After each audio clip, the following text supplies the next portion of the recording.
what key factors do you attribute to your own success, and what kind of advice can you give students and young professionals who are willing to succeed in the corporate world? Well, I must fundamentally tell you I'm not a part of the corporate world anymore. I used to be. I've worked in blue chip companies in Sri Lanka, a couple of banks. But I would like to say I retired fairly early from the corporate sector. I'm a full-time entrepreneur now, and what I do fundamentally for a living is I teach. It's ironic because I used to hate all my teachers in school, but here I am for the past 21 years teaching.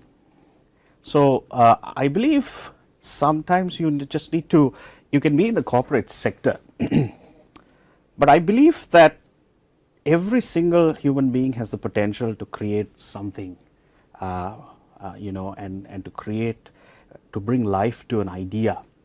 I always wanted to have a college in marketing and write a book and teach from my own book.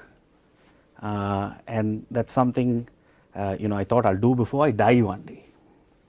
So I persevered a little bit in my 20s. I managed to open a small business. It grew to an extent where being in the corporate sector did not make any sense anymore. And today I spend most of my time with my kids. In fact, you got me to wear some of these things for the interview, which I usually don't wear.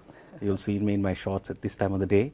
But that's also, if you like, the experience that you gain from the corporate sector. It is critical that you rub your brains against the best in the corporate sector, because when you come out, you then can employ those skills effectively. And that is what I do on a day in, day out basis at the moment. So all the skills and the knowledge that you earn in the boardroom, when you bring it to your own business and passion comes within that, that is when the entrepreneurial instinct can bring about something new. And that's what Sri Lanka needs. Sri Lanka needs today for young, especially the youth, the youngsters, and it's happening, to be entrepreneurial. And you don't need to sometimes, I always say this, you don't need to try and watch too much of Elon Musk, Sergey Brin and Larry Page, and, Mark Zuckerberg.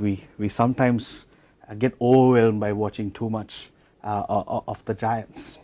Sometimes it's a simple idea. It's a simple idea that you have, that you start small, scale up, but be professional in what you do, be ethical in what you do, and persevere and persist. That is critical.